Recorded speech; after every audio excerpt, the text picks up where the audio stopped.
Bagaimana cara menuntut ilmu yang baik? Nah. Gitu. Penting banget nih.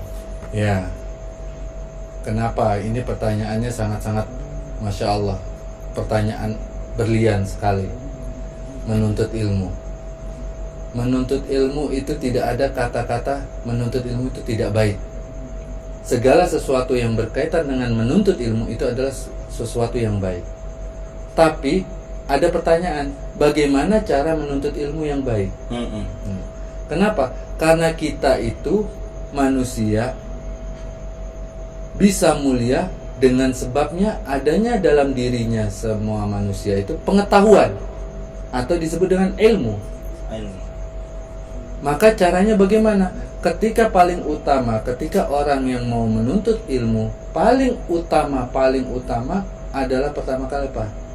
Perbaiki niat dalam menuntut ilmu. Poin pertama yang plusnya. Luruskan niat. Apa tujuan kita menuntut ilmu?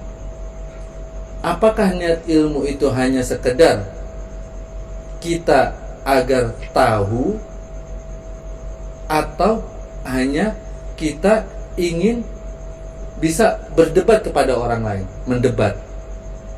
Karena nanti itu nilainya berbeda, entah itu di masyarakat orang sekitar kita ataupun di hadapan Allah Subhanahu wa taala. Maka caranya apa? Niat pertama kali itu harus lurus. Itu nilai paling utama. Kalau niat dari awal itu menuntut ilmu sudah lurus, sudah benar dengan mengikuti cara-cara orang-orang soleh terdahulu, salafus soleh, maka nanti ketika ilmu masuk ke dalam dirinya pun itu tidak akan membuat dia tertipu. Sehingga apa? Bukan orang banyak ilmu akhirnya ilmunya dimanfaatkan hanya untuk kebutuhan-kebutuhan tertentu, tapi ilmu yang dia dapatkan akhirnya apa? Bisa bermanfaat paling tidak untuk dirinya sendiri. Yang pertama. Yang kedua, manfaatnya itu akan kembali kepada siapa? Keluarga.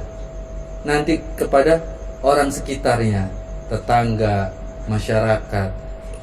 Kalau ilmunya benar, kenapa? Karena banyak orang-orang pintar di zaman akhir ini, banyak sekali orang-orang berpendidikan, orang yang pandai, cerdas, jenius, banyak. Tapi ketika tidak didasari dengan awalnya itu dengan niat yang benar, akhirnya pada keblinger, ditujukan untuk urusan-urusan dunia tertentu, hal-hal tertentu, akhirnya dijadikan suatu dalil ataupun sebagai tameng bagaimana untuk bisa menyelamatkan dia dari urusan-urusan dunia itu. Nah, yang kedua, selain pertama niat, pertama apa? Yang berikutnya harus perbaiki akhlak. Adabnya itu dinomorsatukan. Kenapa? Karena itu nanti yang akan membuat manusia setelah itu dia nanti niatnya benar, perilakunya baik, maka nanti apa? Dia tidak akan tertipu dengan akalnya. Akalnya tidak akan pernah menipu dia, sehingga membuat dia terjerumus membuat perkara-perkara atau hal-hal yang mencelakakan dia. Ilmu itu bukan membawa manfaat sehingga dia membuat dia bisa masuk ke surga, dapat ridha Allah, tapi bisa menggeret orang yang memilikinya itu ke dalam surga dan murkanya Allah, ke dalam neraka dan murkanya Allah. Naudzubillah min dzalik. Itulah yang paling utama, niat dan akhlak. Karena sebagian ulama, ada sebagian para ulama salafus saleh mengatakan apa? Ij'al adabaka daqiqan wa ilmaka milhan. Jadikanlah akhlak adabmu itu seperti adonan roti, dan ilmu yang kamu miliki seperti garam yang ditaruh di dalam adonan roti. Kenapa? Ketika kita membuat satu adonan roti, maka kita meletakkan garam itu secukupnya. Kalau andaikan banyak-banyak, yang ada rasanya berantakan nggak? Pasti rusak rasanya. Jadi ilmu itu akan jadi makin berkembang dengan sebab apa? Dengan sebab akhlaknya, adabnya baik. Maka nanti ini walaupun sedikit tapi berkembang. Kenapa? Buktinya berkembangnya, setelah jadi adonan itu dan rasanya nikmat, banyak dimanfaatkan oleh orang nggak? Bermanfaat kan? akhirnya orang bisa mengambil, bisa memakannya dengan nikmat. Nah, itu pun juga ilmu, buah ilmu, akhlak, dan juga dengan nanti manfaat kepada orang banyak sekitarnya. Itu wallahu a'lam bishawab. Dari Ahmad Rifai, bagaimana cara kita bersosialisasi yang baik dengan orang sekitar, Ustaz? Masya Allah. Ya, ini pertanyaan yang penting, terlebih dalam keadaan Masya Allah satu sama lain banyak orang saling menjatuhkan, satu sama lain orang saling irim, satu sama lain orang saling dengki. Bahkan itu banyak sekali, akhirnya tanpa disadari hati itu menjadi kotor dan hati menjadi rusak. Bahkan amal ibadah seseorang pun bisa menjadi hancur dengan sebab perkara itu semua. Na'udzubillah min dzalik. Nah, cara kita bersosialisasi dengan orang sekitar kita yang baik itu bagaimana? Sebenarnya cara itu adalah sangat simpel dan sangat mudah. Caranya gimana? Rasulullah mengajarkan, hormatilah orang yang usianya di atasmu, kata Nabi.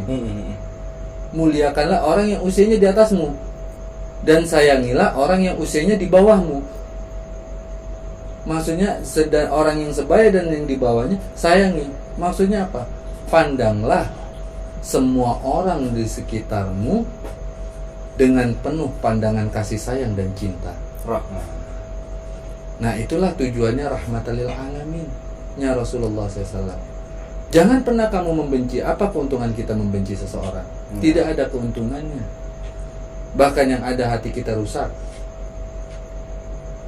Nah, oleh karena itu kita bersosialisasi dengan orang sekitar itu apa?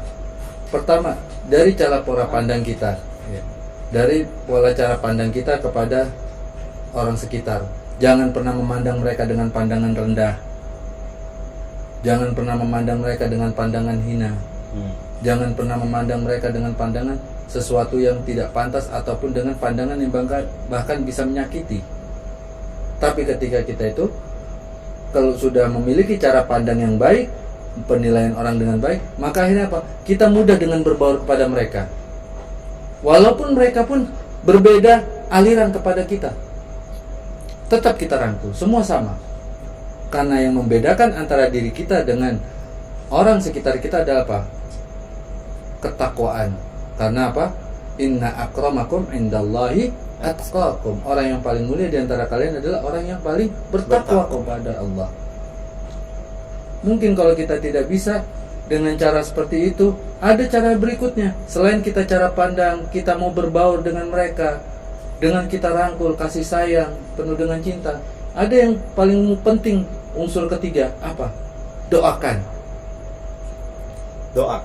Doakan orang sekitar. Saling mendoakan satu sama lain. Karena apa? Karena mereka semua saudara kita, bukan orang lain. Saudara yang diikat oleh kalimat La ilaha illallah. Mereka saudara. Jadi kita doakan, itu doa yang terbaik. Bahkan itu pada hakikatnya saudara itu di situ. Kita doakan mereka, jangan mencela mereka. Kalau andai kan ada perselisihan antara kita dengan orang sekitar, caranya gimana? Jangan kita langsung terbawa emosi meledak-meledak. Tapi caranya kita duduk bersama, kita bermusyawarah, mencari tahu apa problem masalahnya. Setelah itu baru nanti ketika itu kita rembuk dengan cara kekeluargaan. Apa salahnya? Sifat kita itu harus memiliki yang terakhir ini apa? Tasamuh, saling memaafkan, paling penting. Jadi ketika kita melihat siapapun itu melakukan kesalahan, kita maafkan. Dan kita pasti bakalan untung kalau kita memaafkan. Kenapa?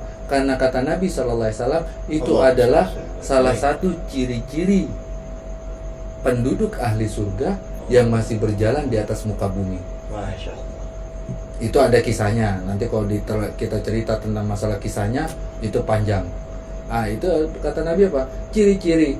Pernah Nabi bilang kepada sahabatnya, apakah kamu mau tahu ciri-ciri penghuni ahli surga yang masih berjalan di atas muka bumi, kata Nabi. Ya siapa yang nggak mau? Maka sahabat menjawab, mau ya Rasulullah, kasih tahu kami siapa itu penduduk ahli surga yang masih berjalan di atas muka bumi, masih hidup, tapi sudah dibilang dia penduduk surga. Salah satunya apa sifat yang dimiliki dia? Dia selalu sebelum dia menutup matanya pada waktu malam hari Tidur. tidur, selalu bilang apa? Ya Allah, aku telah memaafkan semua orang-orang yang melakukan kesalahan kepada diriku, baik disengaja ataupun tidak. Sudah mengikhlaskan dan ridho. Tanpa kita sadari, itu pun juga salah satu sifatnya Allah apa? Al-Afu, suka memaafkan. Allah maha pemaaf. Maka kita pun harus mau memaafkan, gitu ya. Terus Saling memaaf. Syukron kasiron sudah menyaksikan channel kami. Semoga kita semua dapat mengambil manfaat dari apa yang telah kita saksikan dan kita dengar bersama. Jangan lupa subscribe, like, comment, and share agar kami tambah semangat upload videonya.